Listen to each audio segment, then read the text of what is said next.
जय माता दी। आप सबको आज से शुरू हुए शारदीय नवरात्रोत्सव की ढेर सारी मंगल शुभकामनाएं। देवी माँ का आशीर्वाद आप सब पर सदा बना रहे। आप सब अपने अपने परंपरा के अनुसार, कुल धर्म के अनुसार देवी माँ की भक्ति पूजा पाठ तो कर ही रहे होंगे, है ना? और करनी भी चाहिए। जी हाँ। अब आप कहेंगे भाई हम तो साल भर पूजा पाठ करते रहते हैं, मगर नवरात्रि में की गई हुई कोई भी भक्ति, कोई भी आराधना, कोई भी साधना 10 गुना ज्यादा इफेक्ट देती है। तो हमें इसका फायदा लेना ही चाहिए ना। अब आप सुबह शाम आरती करते होंगे, ये भी साधना है। आप मंदिर जाते होंगे, सुबह मेडिटेशन करते होंगे, देवी माँ का सिमरन करते होंगे, ये सारे भक्ति के ही तो मार्ग हैं। अब आप पोथियां पढ़ सकते हैं, जैसे सप्तशती की पोथी। सप्तशती बहुत ही पावरफुल पोथी है।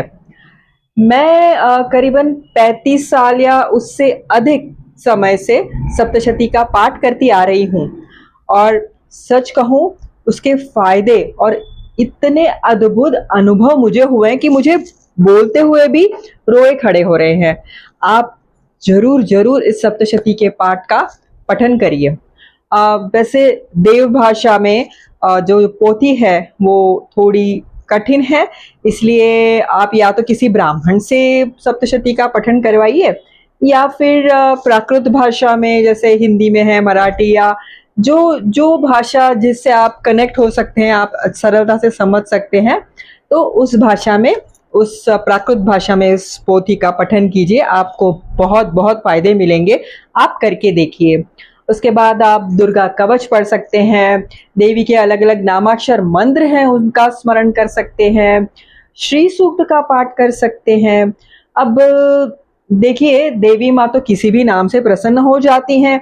जैसे आप बोलते हैं जय माता दी बोल सकते हैं, जय माता दी का जप कर सकते हैं। शेरा वाली माँ, जय शेरा वाली माँ बोल सकते हैं। फिर जय जगदम्ब बोल सकते हैं।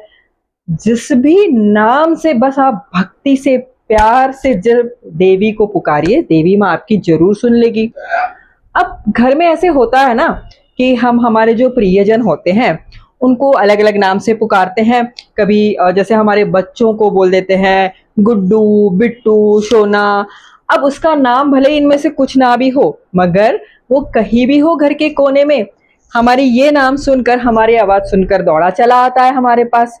उसी तरह से माँ भी हमारे किसी भी नाम के द्वारा पुकारे जाने पर हमारे पास आ ही जाती है। तो आप बस करते रहिए, करते रहिए, देवी माँ ने तो प्रसन्न होना ही है। अब ऐसा है ना, मैं जानती हूँ कि समय की पाबंदी है, मगर कुछ न कुछ टाइम तो हमें निकालना ही पड़ेगा।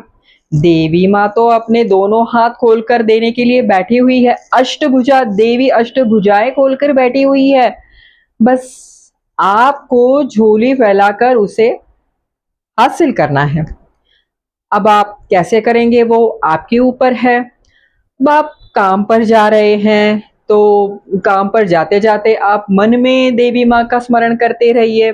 खाना बनाते वक्त करिए, ऊपर जाते, नीचे उतरते, पैदल चलते, गाड़ी चलाते हुए, बस में जाते हुए, ट्रेन में जाते हुए, कहीं पे भी आते जाते आप देवी माँ का स्मरण करिए।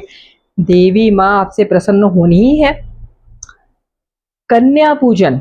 कन्या पूजन एक महत्वपूर्ण भाग है देवी माँ के इस आराधना का। 9 दिवस की आराधनाओं में से सबसे ज्यादा फल मिलता है अगर आप 9 दिनों में 9 दिन कन्याओं को पूजन करते हैं, कन्याओं को खाना खिलाते हैं, भोजन देते हैं, उनके चरण धोते हैं, तो बहुत ही अच्छा होगा। 9 दिन ना हो सके तो कम से कम एक दिन कन्याओं को बुला ले, या कहीं भी 9 दिनों में से किसी एक दिन एक भी कन्या को अगर आप बुलाते हैं, उनका पूजन करते हैं, उनके चरण धोते हैं, तो सच में देवी माँ बहुत ही प्रसन्न होती है।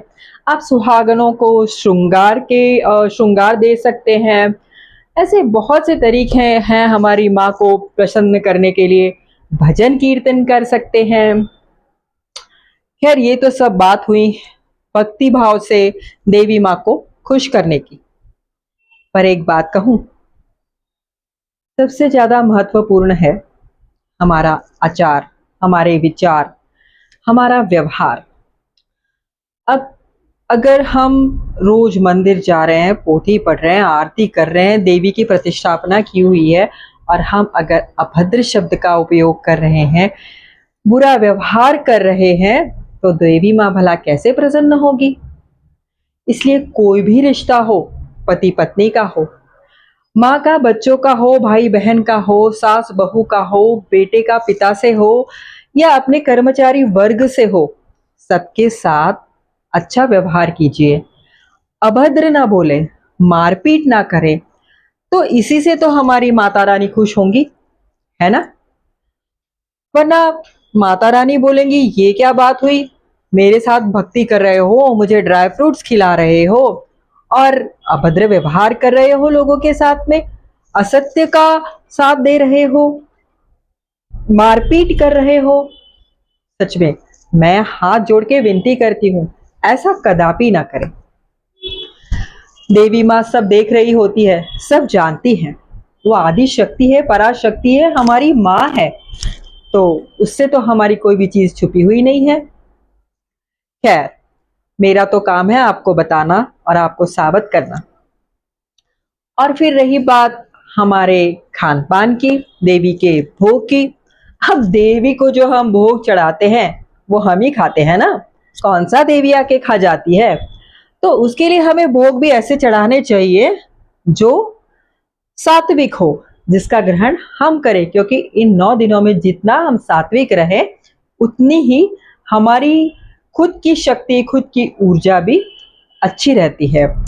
अब अगर हम बहुत भरपेट खा लें, क्योंकि अब 9 दिन उत्सव में हम भोग के लिए तो मीठा मीठा बनाते ही हैं, अब हम वो भी खाते रहते हैं, और अगर हम व्रत भी करते हैं, उपवास भी करते हैं, तो उसमें भी थोड़ा सरल सहज पचन होने वाला अन्न खाना चाहिए। फलाहार ज्यादा करें, दूध पिए। अब ये नहीं कि जी सुबह नाश्ते में साबूदाने की खिचड़ी बना ली, दोपहर को हमने सावा चावल और न जाने उसके साथ में वो डोसा, आलू का पराठा बनाया, फिर उसके बाद चाय के साथ में चिप्स और वेफर्स खा लिए, फिर 7 साढ़े 7 बजे साबूदाना वड़े खा लिए, और फिर मैंगो मस्तानी, आइसक्रीम। यानी अगर 9 दिन आप यही सब करते रहे तो सात्विकता थोड़ी कम हो जाएगी। और कैसा है ना, अब आप समझिए कि अगर आपको कहीं जाना है, आप ड्राइव कर रहे हो, ड्राइव करने से पहले अगर आपने बहुत सारा खा लिया, पेट भर के ठूस ठूस के खा लिया, तो आपको गाड़ी चलाते वक्त कंसंट्रेशन नहीं होगा, रेस्टलेस हो जाओगे आप लोग। तो मतलब हमारा जो उस वक्त का एम है ड्राइविंग करना, उससे हम थोड़े से विचलित हो जाते हैं।